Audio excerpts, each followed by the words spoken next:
Toda historia tiene un final.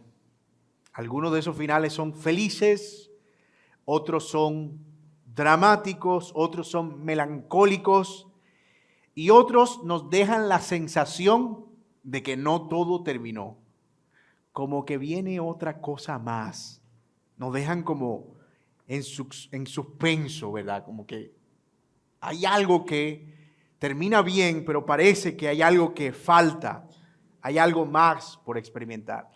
Y me parece, tengo la impresión de que este último es el que corresponde a nuestra historia que hemos estado ya navegando por todos estos capítulos del libro de Éxodo.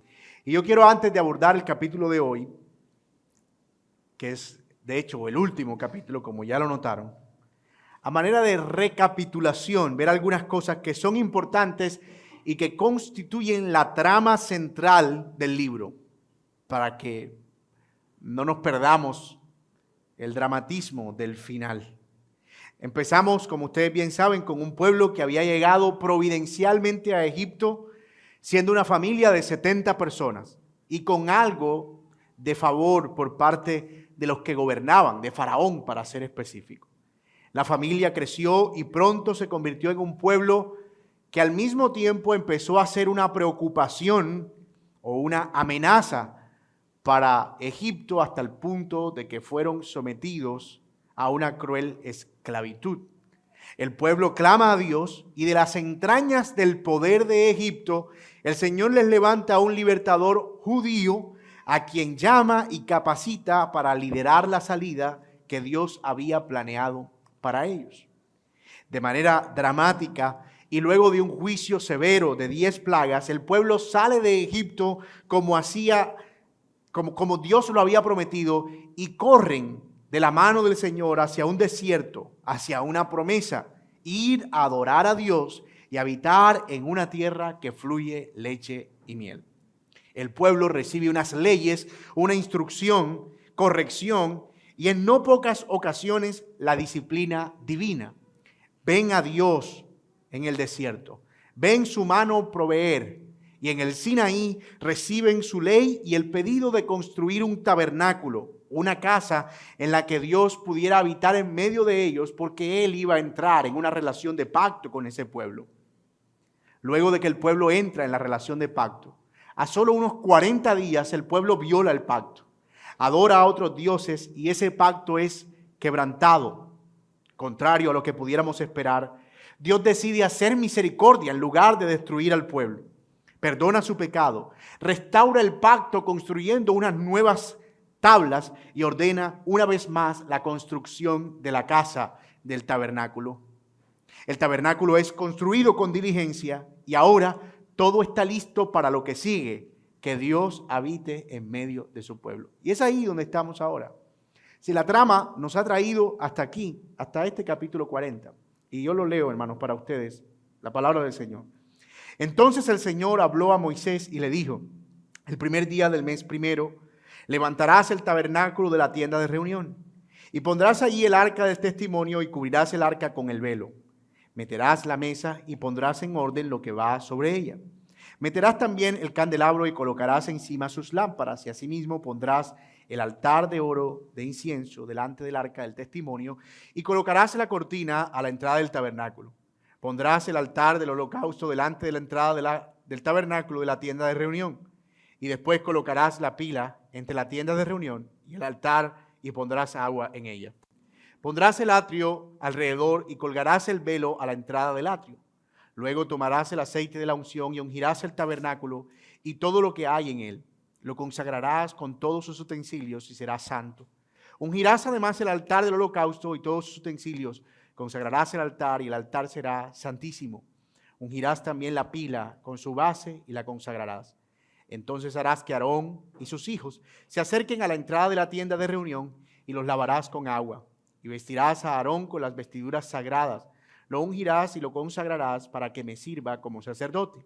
También harás que sus hijos se acerquen y les pondrás las túnicas. Los ungirás como ungiste a su padre para que me sirvan como sacerdotes.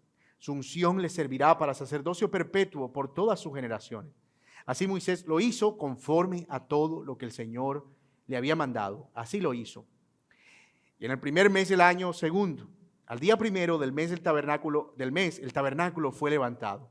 Y Moisés levantó el tabernáculo y puso sus basas, colocó sus tablas, metió sus barras y erigió sus columnas y extendió la tienda sobre el tabernáculo y puso la cubierta de la tienda arriba sobre él, tal como el Señor había mandado a Moisés.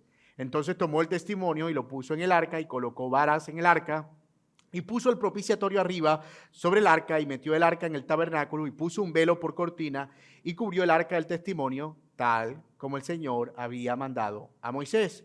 Puso también la mesa en la tienda de reunión en el lado norte del tabernáculo, fuera del velo, y puso en orden sobre ella los panes delante del Señor, tal como el Señor había mandado a Moisés. Entonces colocó el candelabro en la tienda de reunión frente a la mesa, en el lado sur del tabernáculo, y encendió las lámparas delante del Señor, tal como el Señor había mandado a Moisés. Luego colocó el altar de oro en la tienda de reunión delante del velo y quemó en él incienso aromático, tal como el Señor lo había ordenado a Moisés. Después colocó cortinas para la entrada del tabernáculo y puso el altar del holocausto delante de la entrada del tabernáculo, la tienda de reunión, y ofreció sobre el holocausto y la ofrenda de cereal, tal como el Señor lo había ordenado a Moisés. Y puso la pila entre la tienda de reunión y el altar, y puso en ella agua para lavarse, y Moisés y Aarón y sus hijos se lavaban las manos y los pies en ella. Cuando entraban en la tienda de reunión y cuando se acercaban al altar, se lavaban tal como el Señor le había ordenado a Moisés. Y Moisés se levantó del atrio alrededor del tabernáculo y del altar, y así colgó la cortina para la entrada. Así terminó Moisés la obra. Entonces la nube cubrió la tienda de reunión, y la gloria del Señor llenó el tabernáculo. Moisés no podía entrar en la tienda de reunión porque la nube estaba sobre ella y la gloria del Señor llenaba el tabernáculo. Y en todas sus jornadas, cuando la nube alzaba sobre el tabernáculo, los israelitas se ponían en marcha, pero si la nube no se alzaba, ellos no se ponían en marcha, hasta el día en que se alzaba, porque en todas sus jornadas la nube del Señor estaba de día sobre el tabernáculo y de noche había fuego allí a la vista de toda la casa de Israel. Esto es, hermanos, la palabra de Dios. El capítulo 40 que hoy abordaremos es el clímax de esta historia de redención, la historia del libro de Éxodo. Y nos presenta cómo el propósito inicial del libro se cumple, aunque todavía queda mucho camino por recorrer. ¿Cuál era el propósito inicial del libro? Que Dios rescata a su pueblo esclavo para llevarlo a adorar su nombre. Y ese es el argumento que quiero proponerles para este sermón, basado precisamente en este último capítulo del libro de Éxodo. Dios llama a su pueblo de la esclavitud a la libertad para habitar en medio de ellos. Dios llama a su pueblo de la esclavitud a la libertad con el único propósito de habitar en medio de ellos. Y lo vamos a desarrollar a la luz de los siguientes puntos, dos en realidad, que son, parece, las divisiones naturales del texto. El primero, la casa construida y preparada, versículos 1 al 33, y luego veremos la casa construida, preparada y habitada, versículos 34 al 38. La casa construida y preparada, y luego la casa construida, preparada y habitada. Y vamos a ver en primer lugar esta primera sección del libro, desde el capítulo 1 hasta el versículo 1 al versículo 33. La casa construida y arreglada. La primera sección que vemos aquí en el capítulo 40 se enfoca en la descripción de cómo fue el proceso de levantamiento del tabernáculo. Ya ustedes están bastante familiarizados con estas imágenes de tienda, tabernáculo, cortina, etcétera, etcétera. Y por un lado, vemos que el pasaje está dividido al mismo tiempo, es decir, esa sección en dos secciones internas. Por un lado, la orden que Dios le da a Moisés de levantarlo, versículo 1 al 16, y por otro lado, el proceso de levantamiento, en el cual fue curiosamente Moisés el que llevó a cabo ese levantamiento. Es interesante eso, y lo vamos a ver en un momento. No fue que todo el pueblo participó en levantar la tienda, eso es solo Moisés. Así que versículos 1 al 16 es la instrucción de Dios de levantar el tabernáculo. Versículos 17 al 33 o 34 es cómo Moisés levanta la tienda. Ahora, la fecha en que debía ser levantado el tabernáculo era en el día primero del año segundo de haber salido de Egipto. Recuerden ustedes que los días de la salida de Israel o los años de Israel, el calendario judío empezó a contar el día que ellos salieron de Egipto. Ese fue el primer día del año para ellos, su 1 de enero, ¿verdad? Por decir algo. Si la llegada al Sinaí fue en 3 meses, como dice Éxodo 19:1, es decir, ellos duraron 3 meses para llegar al monte, más 80 días que estuvo Moisés, 40 primero y luego 40 después, estamos haciendo solo como un aproximado. Estamos hablando de que lo que restaba para la construcción del tabernáculo era más o menos unos 6 meses, quizá unos 5 y pico, para todo ese proceso de construcción y de ensamble que nosotros vimos que comenzó la semana pasada. Es decir, todo el pueblo poniendo su tiempo, sus recursos y sus talentos al servicio de la construcción del templo. 5 meses.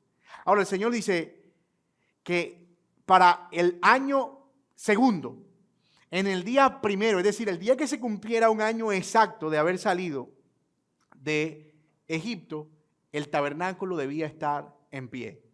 Y eso era trabajar contra el tiempo. En nuestro tiempo, dicen por ahí que los carpinteros tienen mala fama de entregar los trabajos fuera del tiempo. Los no cristianos, obviamente, los no cristianos. Entonces, que si un carpintero te dice, no cristiano, que te va a entregar la cama en 6 meses, espérala en un año. Pero aquí no estábamos lidiando con carpinteros ni con clientes que podían zafársele tan fácilmente. Aquí era, debes cumplir para esa fecha. Tú te puedes imaginar a toda la gente trabajando a toda máquina para tener el tabernáculo construido. Ahora bien, paso a paso se describe cómo empieza a ponerse cada pieza en su lugar. Acuérdense que como se construyó el tabernáculo era una especie de tienda armable y desarmable. Todo era ensamblado, ahí no había clavos, ni chazos, ni ninguna cosa pegada, todo era a la medida y ensamblado. Y a partir del versículo 17 se menciona que Moisés es quien se encarga de levantar la tienda.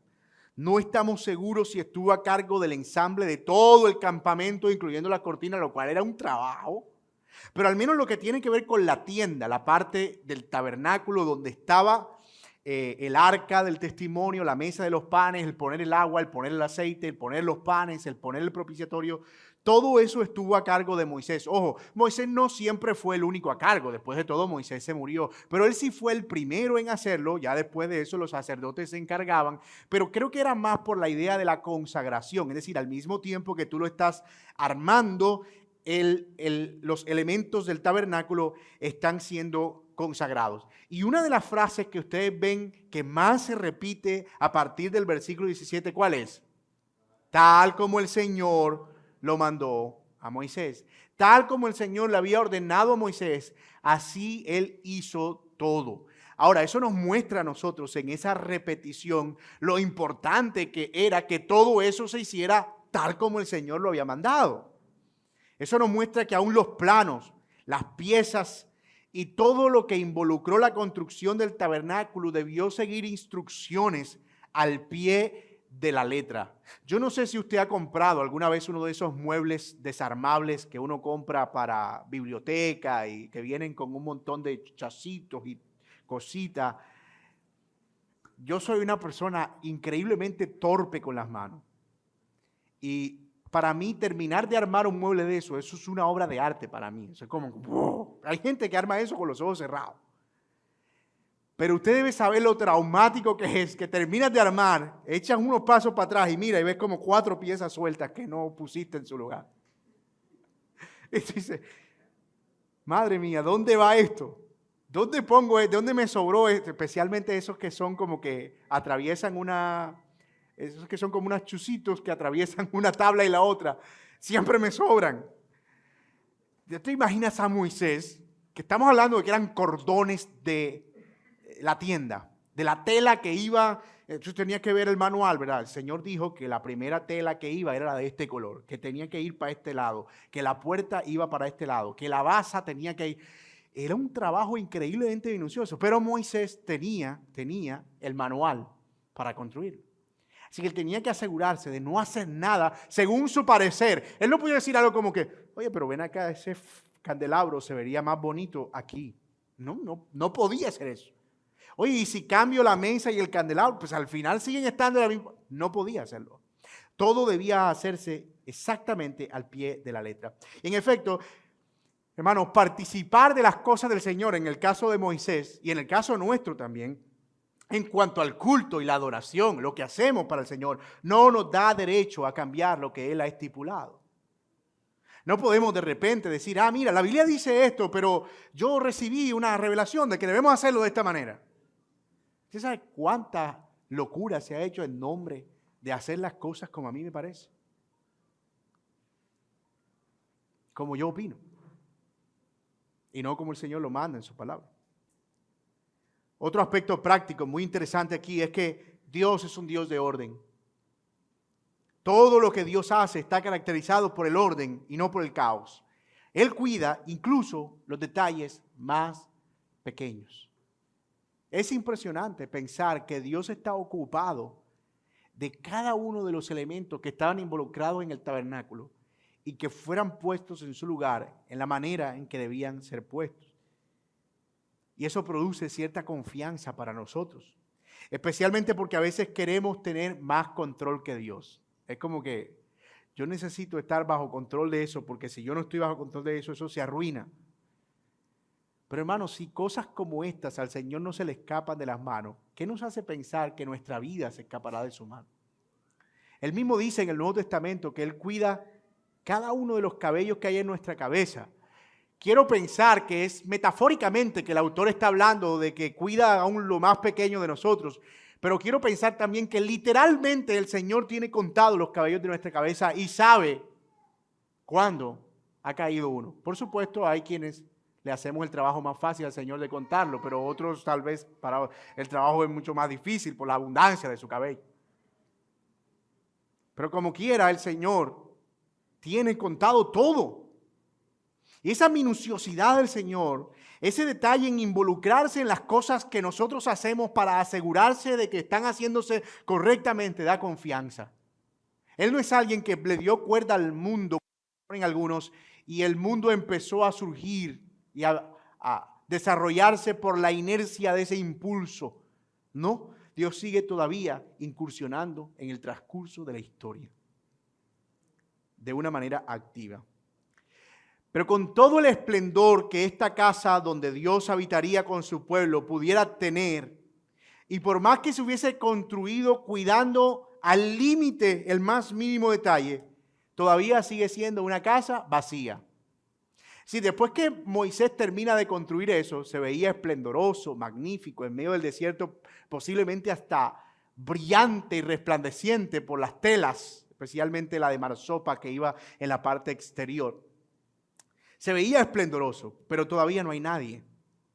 No hay nadie que esté habitando esa casa, lo cual nos lleva a la siguiente sección o al siguiente punto en el que nos concentraremos en el resto del sermón, versículo 34 al 38. La casa ya está construida, está preparada, pero ahora la casa va a estar habitada. Versículo 34 dice, entonces la nube cubrió la tienda de reunión y la gloria del Señor llenó el tabernáculo.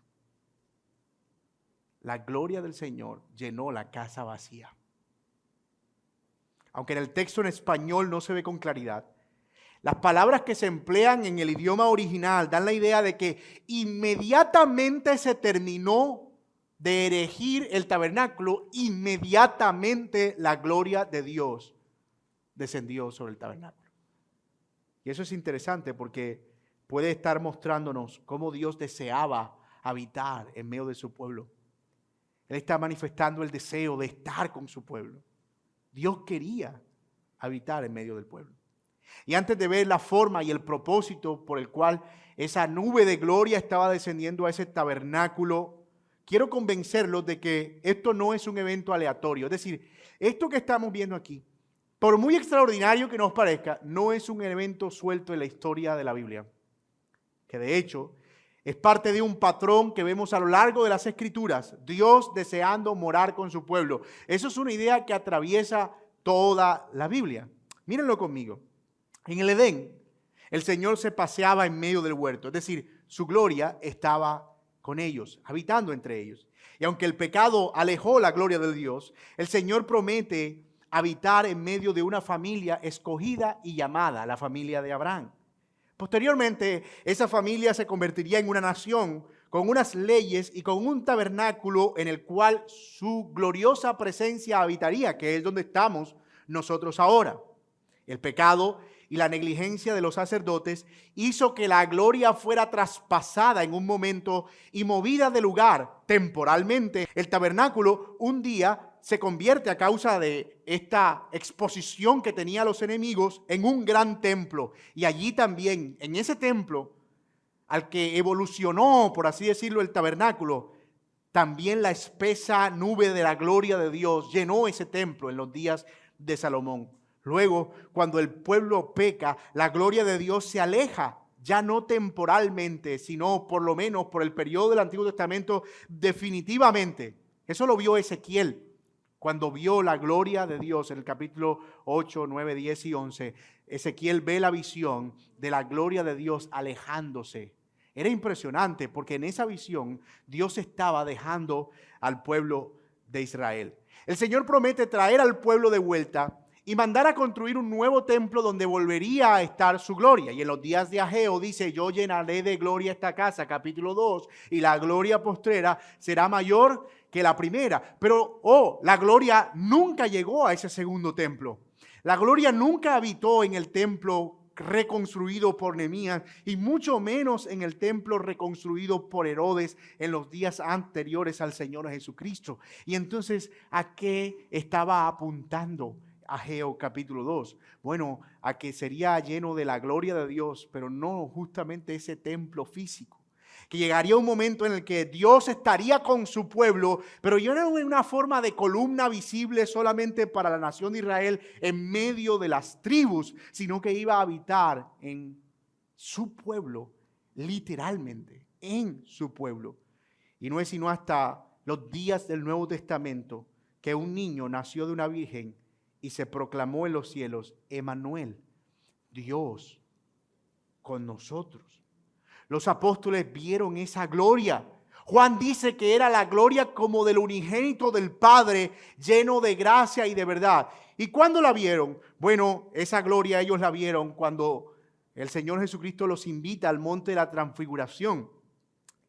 Y estando allí, el texto dice que Juan y Jacobo, presenciando al Señor, vieron el esplendor en el monte.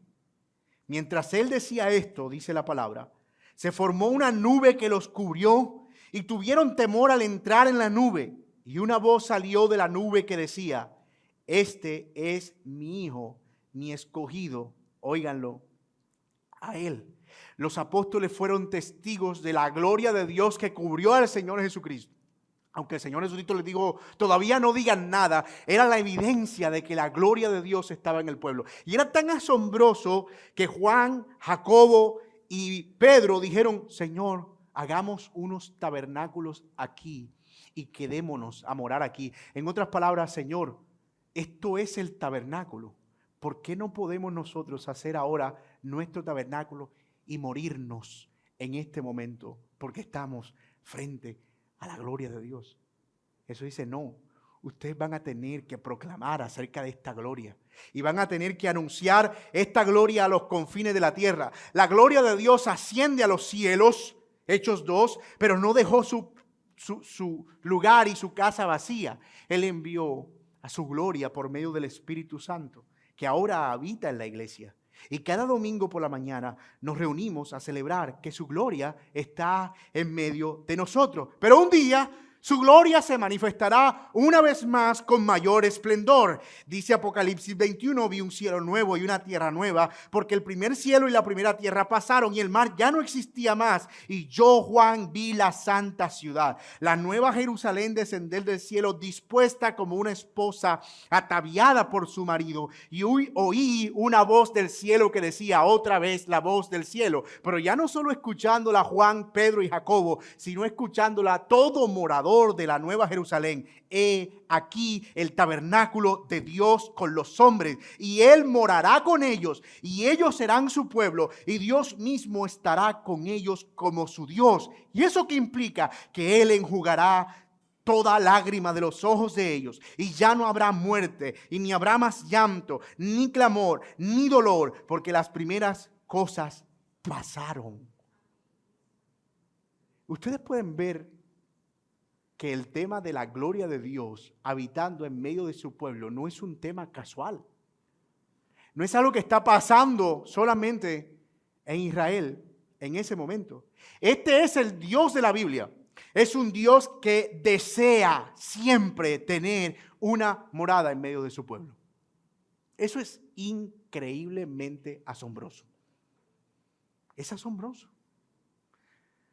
Porque Dios, siendo el creador de los cielos y de la tierra, el que habita en luz inaccesible, el que no necesita de nuestra alabanza ni de nuestra adoración porque existe por sí mismo, Él ha deseado y de hecho lo ha hecho posible manifestar su gloria entre nosotros, habitando entre nosotros. Lo que los judíos están experimentando en el desierto no es más pleno que lo que nosotros experimentamos hoy en día. No es más pleno. Con la presencia de Dios en medio de nosotros, en la persona de Cristo y confirmada por el Espíritu Santo. No es más glorioso.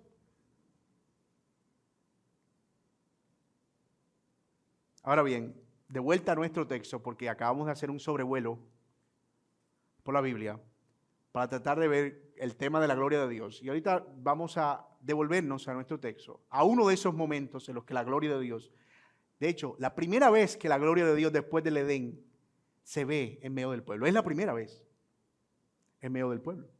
La primera vez que Dios vuelve a tener una casa con su pueblo es ahora, cuando el tabernáculo es construido. Antes de eso, todo estaba oculto a los ojos de los hombres. Y el texto nos dice tres cosas acerca de esa gloria. La primera, entonces la nube cubrió la tienda de reunión y la gloria del Señor llenó el templo. La segunda, Moisés no podía entrar en la tienda de reunión porque la nube estaba sobre ella y la gloria del Señor llenaba el tabernáculo. Y la tercera, en todas sus jornadas, cuando la nube se alzaba sobre el tabernáculo, los israelitas se ponían en marcha. Y esas tres cosas son que la nube de gloria confirma que Dios estaba ahora en la casa. Dos, que la nube de gloria no era del todo accesible, que ni siquiera Moisés en principio podía acceder a esa gloria. Y tres, que esa gloria de Dios que había descendido guiaba al pueblo en todas sus jornadas hacia la tierra prometida. Era una nube de gloria presente que comunicaba santidad y que al mismo tiempo guiaba y dirigía al pueblo. La gloria de Dios no estaba sobre el tabernáculo solo para hacer un espectáculo visual. No era como que, miren esa gloria. Y saben, una de las cosas que a mí me abruma es saber que ellos vieron eso todo el tiempo. Es decir, era visible a sus ojos todo el tiempo. Y que las muchas veces que pecaron, lo hicieron con la columna ahí. Es increíble la dureza del corazón humano. Y usted dirá, wow, qué gente tan horrorosa. Pero déjame decirte, hermano, que eso equivale a pecar con Cristo mismo morando en nuestros corazones. ¿O puede acaso, como dice Pablo, Cristo acostarse con una ramera o contemplar pornografía por horas? ¿O puede acaso Cristo deleitarse en la pecaminosidad y en el exhibicionismo? ¿O puede acaso de Cristo producirse mentira y engaño y maledicencia? nosotros no estamos lejos de eso, porque es que la pérdida de la conciencia de que la gloria de Dios habita en nosotros es un mal de fábrica. Eso no es solo de los judíos.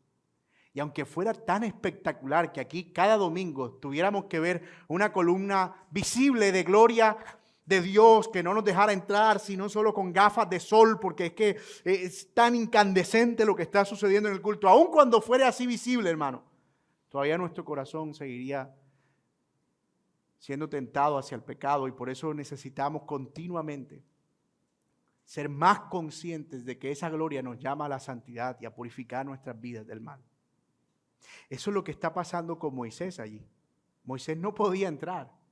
No era accesible del todo, porque seguía siendo la gloria del Dios Santo. Ahora, hermanos, esos son los tres propósitos de la presencia de Dios en medio del pueblo de Israel y en ese tabernáculo. Y podemos decir que siguen siendo los mismos propósitos para nosotros en el día de hoy. Seguridad, sabemos que Él está con nosotros. Santidad, sabemos que exponernos a la gloria de su evangelio nos purifica. Y dirección, sabemos que Él nos conduce hacia una gloria mucho mayor. Aquí podemos tender nosotros a pensar que cuando la nube se levantaba y guiaba al pueblo, era como simplemente yo les estoy diciendo que se paren, yo les estoy diciendo que aguanten, y que eso representaría para nosotros hoy el tomar decisiones. Entonces, es decir, necesito la gloria de Dios para saber si voy a este lugar o no. No, ahí es más la guianza de la gloria de Dios hacia el cumplimiento de sus fieles promesas. ¿Hacia dónde estaba guiando esa columna? Hacia la tierra prometida. ¿Y hacia dónde nos guía hoy la presencia de Dios? Pues ya no como una columna visible, pero en nuestro corazón, ¿hacia dónde nos dirige el Espíritu de Dios que habita en nosotros?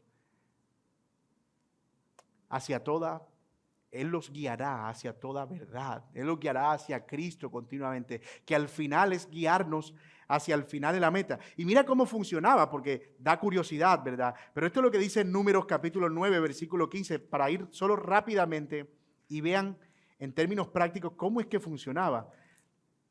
Números 9, 15, el día que fue erigido el tabernáculo, es decir, este día esto fue lo que pasó. De Éxodo saltamos a Números al mismo día. El día que fue erigido el tabernáculo, la nube cubrió el tabernáculo, la tienda del testimonio, y al atardecer estaba sobre el tabernáculo algo que parecía de fuego hasta la mañana. Así sucedía continuamente. La nube lo cubría de día y la apariencia de fuego de noche. Y cuando la nube se levantaba, partían, y en el lugar donde la nube se detenía, allí acampaban los israelitas. Al mandato del Señor los israelitas partían, y al mandato del Señor acampaban. Mientras la nube estaba sobre el tabernáculo, permanecían acampando. Aun cuando la nube se detenía sobre el tabernáculo por muchos días, los israelitas guardaban la ordenanza del Señor y no partían. Y cuando la nube permanecía algunos días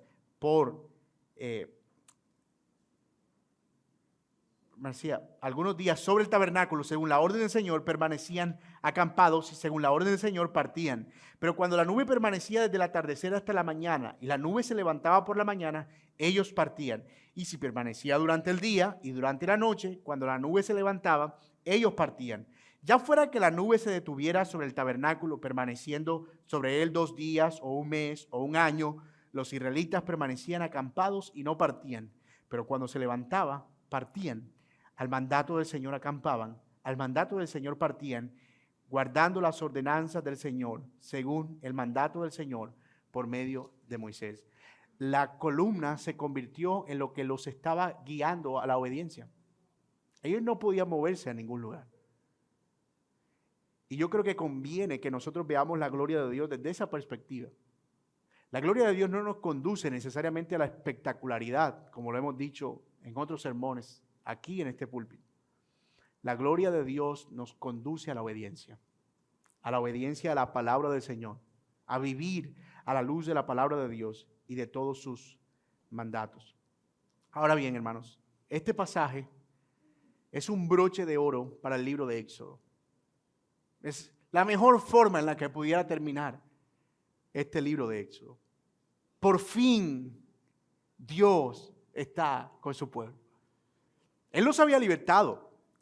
Los había llevado al Sinaí, les había dado la ley, había hablado con ellos por medio de Moisés, les había dado las tablas, les había dado un sistema de sacrificios, los mandó a construir una casa, pero todavía Dios no estaba con ellos.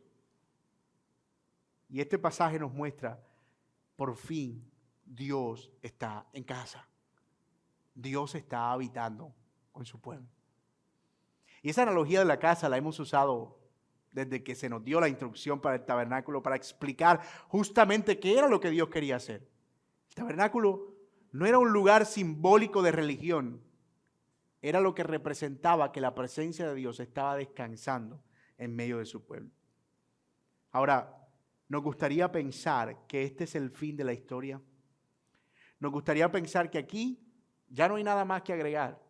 Ah, mira, Dios rescató a su pueblo y ahora habita con ellos. Pero no. Ni el pueblo sería lo suficientemente obediente a la voz de Dios. Y Dios tampoco estaría reflejando todo lo que necesitaba reflejar aquí acerca de su gloria. Y esa es la razón por la que estamos aquí hoy. O sea, usted y yo estamos aquí, no porque estamos contemplando un tabernáculo en el que podamos ver esa gloria. Usted y yo estamos aquí porque este no fue el final de la historia. Porque eso solo anticipaba el advenimiento de una gloria mayor. Como dijimos usando las palabras del profeta Ageo, una gloria postrera que sería mayor que la primera. Porque sería Dios mismo encarnado en la persona de Cristo, la presencia de Cristo mucho más gloriosa que la columna y mucho más gloriosa que la nube de fuego. Esa es la gloria postrera que nosotros experimentamos. Y todavía esta gloria no es tan maravillosa como la que experimentaremos cuando estemos con Él para siempre. Aún con todo lo que pueda hacer la gloria de Dios para nosotros, todavía la historia no se termina. Incluso con Cristo morando entre nosotros, todavía la gloria de Dios no ha cumplido su cometido. Es cuando entremos en la eternidad, cuando el tabernáculo esté en medio de nosotros, que podremos contemplar la plenitud de su gloria para siempre, ahora sí, sin relación alguna con el pecado. Pero yo no quiero pasar por alto algo importante antes de terminar. La historia de Éxodo es una recreación a escala de la relación de Dios con la humanidad. Piénsenlo bien. Dios levanta a una nación de una familia. Lo lleva al desierto y le da su ley para que ellos se deleiten en él. Pero luego ellos quebrantan su ley. Y el Señor, en lugar de acabarlos, los restaura para convertirse ellos en su morada. Es eso exactamente lo que ha pasado con la humanidad. Piénsenlo a la luz de Adán y Eva en el huerto del Edén. ¿No es eso acaso una familia diseñada para ser un pueblo que tenía una relación de pacto con Dios a través de un mandato claro, de unas leyes claras? ¿No es esa misma familia o ese mismo pueblo el que quebranta el pacto y al final es expulsado, pero en lugar de ser destruido, el Señor los llama para restaurar la relación con Él y habitar en medio de ellos por medio de Cristo? En Adán, nuestra relación fue rota, pero en Cristo el pacto ha sido restaurado y ahora Él habita en este templo llamado la iglesia. La historia de Éxodo no solo es la historia de Dios con la humanidad. La historia de Éxodo es también nuestra historia, nuestra propia historia. Quienes siendo esclavos fuimos llamados a libertad para que la presencia de Dios habitara en nosotros con tres propósitos: guardarnos, hacernos santos y guiarnos hacia nuestro último destino, la eternidad. La historia de Éxodo es el espejo de nuestra historia. Tú y yo estábamos presos y esclavos, y no en Egipto necesariamente, posiblemente hasta en algo peor que Egipto. Pero el Señor destruyó nuestras cadenas de esclavitud las pulverizó. Y por su mano poderosa nos llamó a experimentar libertad. Y aunque todavía no hemos llegado a la plenitud de esa libertad, donde experimentemos la gloria de Dios plenamente, podemos decir, ya no somos esclavos. El Señor nos ha libertado. Y no estamos solos. Él nos ha dado su gloria en la persona de Cristo, para que por medio de esa gloria entendamos que somos guardados por Él, que somos hechos santos por Él y que somos guiados por Él hacia nuestro último destino. Mis amados, nosotros podemos decir al terminar el libro de Éxodo, gracias Señor, porque tú también a mí me has llamado de esclavitud a libertad. Y cuando nosotros pensamos en esto, hermanos, esto trae mucho consuelo y estoy aquí dando algunas reflexiones finales. En primer lugar, porque nos recuerda que si nosotros hemos recibido esta libertad como regalo, no hay nada en este mundo que nosotros podamos obtener que sea más importante que esa libertad para nuestra vida. Y la razón por la que digo esto es porque muchas veces, cuando no tenemos algunas cosas que deseamos de este mundo, sentimos que hemos perdido todo el propósito de la vida, que no tiene sentido.